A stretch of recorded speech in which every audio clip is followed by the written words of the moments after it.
So General Kelly tells a story about two Marines, and I love this story. It's a phenomenal, phenomenal story. But I want you to think about this. So there were two Marines that when units in Iraq or any theater of combat, when one unit is getting ready to leave and another unit's coming in to replace it, the way they do it is what they call a right seat, left seat ride. So if I'm coming in to replace you, you and I will work together for a period of time so I can see the things you've been doing the last 8 to 10 months, and that teaches me what I'm going to be doing for the next 8 or 10 months. So you'll see different levels of leadership and soldiers working together from both units as one is getting ready to go home and the other is ready to take over the mission. So these two little Marine privates were put on to the gate sentry to guard. It's a little Marine outpost, 50 Marines and 100 Iraqi police force or army soldiers there.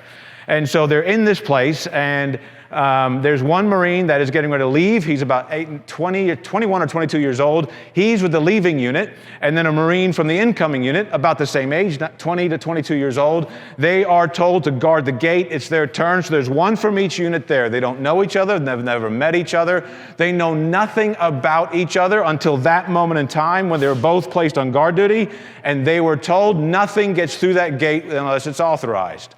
So they take their position in front of the gate. Very soon after they got there, a massive blue, extremely heavy, it looks like a garbage truck if you look at the picture, or a dump truck, comes barreling through the barriers, weaving its way through, and it's clear to everybody this thing is a massive moving time bomb. It turns out that there were at least 2,000 pounds of explosives on this truck.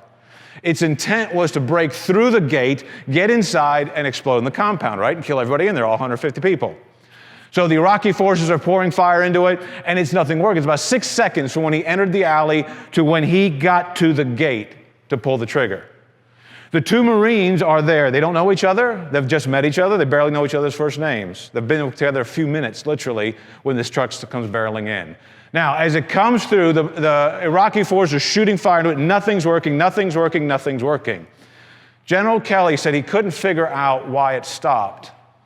So they took interviews from the Iraqi soldiers, and they also found a camera that had been on site, posted, that blew up in the explosion, but it had finished loading its feed before it blew up, and they pulled the feed in.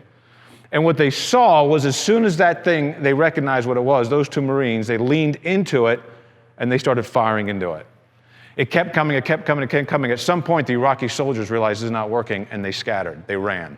Some of them ran right past the Marines to get back inside to safety. And the funny thing was, the Marines didn't flinch. Those two 22-year-olds stayed. And all the way to the last second of the feed, they are non-stop leaning forward and firing into that truck. And it stopped, and you can see the rounds peppering the windshield and punching the driver until it stopped right in front of them and then blew up. It knocked out, I think, 4 square blocks, 2,000 pounds of explosives. They said the engine, it was found intact hundreds of meters away. It just blew out of there. Those two Marines knew there's no way out of this. They watched everybody else leave. But that's the difference between commitment and ownership. Commitment was what got them into the Marine Corps. Commitment is what got them to Iraq. Commitment is what all those guys from the Iraqi forces had until the last second. But it was the ownership that said, I may be the last thing standing between me and everybody behind me. I am responsible for this mission. And that ownership is what held them there. The only reason that truck didn't make it through the gate was because they didn't leave. And they finally stopped it where they were. Commitment versus ownership. You guys have crossed the line to commitment. That's why you're here. That got you onto the field. It got you to Mountain Tough. It got you onto these teams. Now today, and going into 2021, my challenge for you is go one step further and take ownership. Carry your team, carry your family, carry your friends, and own whatever comes your way in 2021. Because we're going to need you. 2021 is not going to be a picnic either. It starts today. Take ownership of what happens today. Have a great lift.